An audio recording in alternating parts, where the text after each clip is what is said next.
மர்மமான நாடுகளை ஒரு பட்டியல் எடுத்தா அதுல இந்தியா கண்டிப்பா ஒரு இடத்த பிடிச்சிருக்கும்.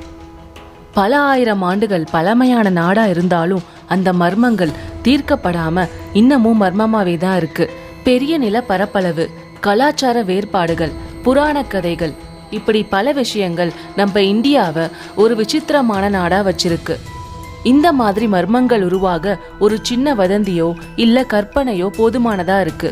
இதுல பல கதைகள் வெறும் கட்டுக்கதை தான் ஒதுக்கி வச்சாலும் சில கதைகளை கேட்டா பதற வைக்கிற மாதிரி தான் இருக்கு. இந்த நவீன காலத்திலையும் அந்த மாதிரி ஒரு கதையை கேட்டா மனசுக்குள்ள பயம் வருதுன்னா அப்ப அந்த கதை எவ்வளோ கொடூரமானதா இருக்கும். இந்த வீடியோ தொகுப்புல நம்ம பார்க்க போறது பயம்புறுத்தும், திகைக்க வைக்கும், அறிவியல் ஆதாரம் இல்லாத நம்ம இந்தியாவோட மர்மங்கள். இந்த மர்மங்கள் அதுக்கான விடையை இன்னும் தேடிக்கிட்டே தான் இருக்கு. உங்ககிட்ட இதுக்கு பதில் இருக்கான்னு பார்க்கலாம். வாங்க மர்மம் அறிவோம்.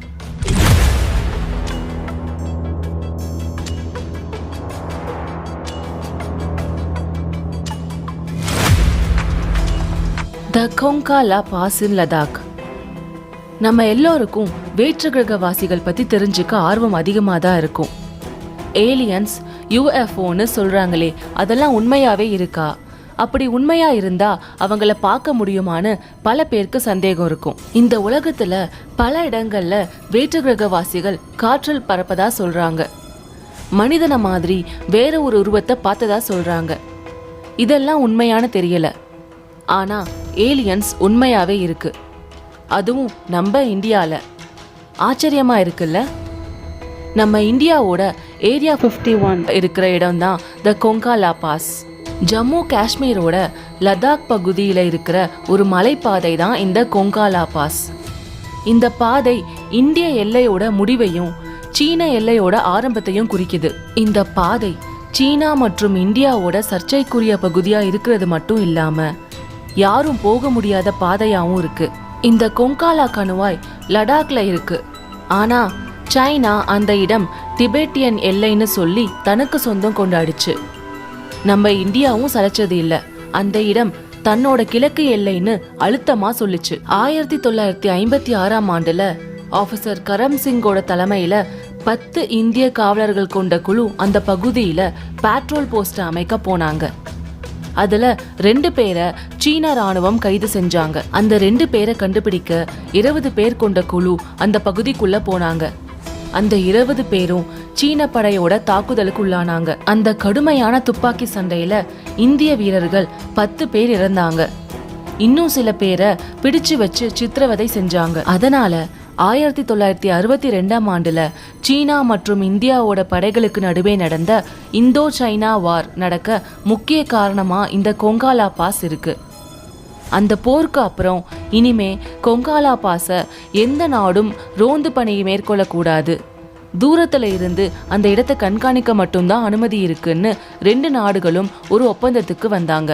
அங்க இறந்து போனவங்களோட ஆன்மா சுத்துறதாவும் சைனீஸ் ஆர்மி உள்ள வராம அந்த இடத்தை பாதுகாக்கிறதாவும் சில உள்ளூர் மக்கள் சொல்றாங்க. லடாக்ல உள்ள கொங்கா லா பாஸ் யூஎஃப்ஓவோட தளமா மாறிடுச்சுன்னு ஒரு செய்தி பரவ ஆரம்பிச்சது. போர் நடந்ததுக்கு அப்புறம் அந்த பாதையில ஆள் நடமாட்டமே இல்லாததால யூஎஃப்ஓ அந்த இடத்தை தன்னோட செயல்பாட்டு தளமா தேர்ந்தெடுத்திருக்கு. அந்த எல்லையில வேலை செய்யற பல அரசு அதிகாரிகள், உள்ளூர் மக்கள் பல முறை யூஎஃப்ஓ மற்றும் மேலே நடமாட்டத்தை பார்த்துதா சொல்லியிருக்காங்க.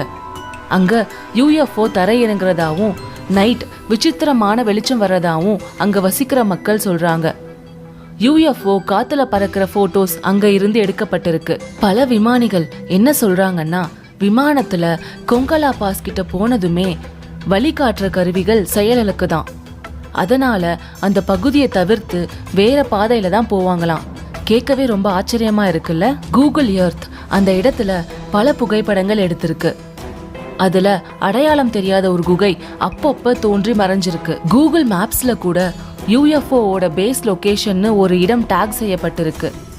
அந்த பகுதி லடாக்ல இருக்கிற கொங்கா லா பாஸ் தான். உள்ளூர் மக்கள் மற்றும் சில அரசு அதிகாரிகள் சொல்றதை வச்சு அந்த இடம் யூஎஃப்ஓவோட பேஸ் லொகேஷனா இருக்கலாம்னு மேப்ல டேக் செய்யப்பட்டிருக்கு.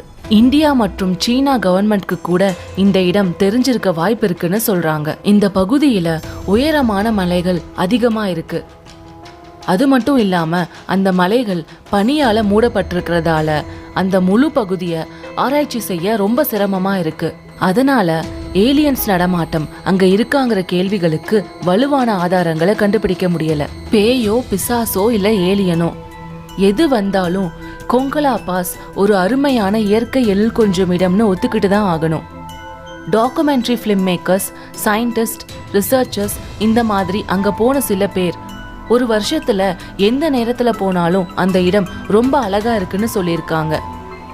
ஆனா பொதுமக்கள் அந்த இடத்துக்குள்ள போக அனுமதி இல்லை. இப்போ வரைக்கும் இந்த முழு இடமும் மர்மமாவும் விவரிக்க முடியாததாகவும் தான் இருக்கு. அடுத்ததை நாம பார்க்க போறது மாஸ் பேர்ட் சூசைட். ஜத்திங்கா அசாம்ல இருக்கிற ஒரு சின்ன கிராமம். இத பொதுவா பறவைகளின் மரண பள்ளத்தாக்குன்னு தான் சொல்றாங்க. அங்க வசிக்கிற மக்கள் இன்னைக்கு வரைக்கும் ஒரு விசித்திரமான நிகழ்வை அனுபவிக்கிறாங்க. அதுதான் மாஸ் பேர்ட் சூசைட்னு சொல்லப்படுற பறவைகளின் மர்மம். இங்க வெவ்வேறு இடங்களில் இருந்து பறவைகள் வந்து தற்கொலை செஞ்சுக்குதான். இந்த சம்பவம் ஒவ்வொரு ஆண்டும் செப்டம்பர் மற்றும் அக்டோபர் மாசத்துக்கு நடுவுல இரவு 7 மணில இருந்து 10 மணிக்குள்ள நடக்குதுன்னு சொல்றாங்க. நூத்துக்கணக்கான உள்ளூர் மற்றும் வெளியூர் பறவைகள் எந்த காரணமும் இல்லாம பறந்து வந்து கட்டிடம் இல்லைன்னா மரங்கள் மீது மோதி உயிரை விடுது. இதற்கான காரணத்தை எந்த விஞ்ஞானிகளாலையும் கொடுக்க முடியல. அங்க வசிக்கிற உள்ளூர் மக்கள் இது தீய சக்தியோட வேலைதான்னு நம்புறாங்க. பனிமூட்டம் அதிகமா இருக்கிறதாலையும் லைட்டை நோக்கி பறவைகள் ஈர்க்கப்படுறதாலையும் கூட இது நடக்கலாம்னு சொல்றாங்க. ஆனா இதுக்கான சரியான அறிவியல் ஆதாரங்கள் இன்னும் கண்டுபிடிக்கப்படல. இப்படி இந்தியால இருக்கிற மர்மங்களை பத்தி சொல்லிட்டே போலாம். இன்னும் என்னென்ன மர்மங்கள் இருக்குன்னு அடுத்த வீடியோல பார்க்கலாம். உங்களுக்கு தெரிஞ்ச ஏதாவது மர்மம் இருக்குன்னா கமெண்ட் பண்ணுங்க, அதை பத்தியும் பார்க்கலாம். இந்த வீடியோ உங்களுக்கு பிடிச்சிருந்தா லைக் பண்ணுங்க. இதே மாதிரி பல சுவாரஸ்யமான தகவலை தெரிஞ்சுக்கணும்னா மர்மம் அறிவோம் சேனலை சப்ஸ்கிரைப் பண்ணுங்க. மீண்டும் மற்றொரு பதிவில் காணலாம். நன்றி.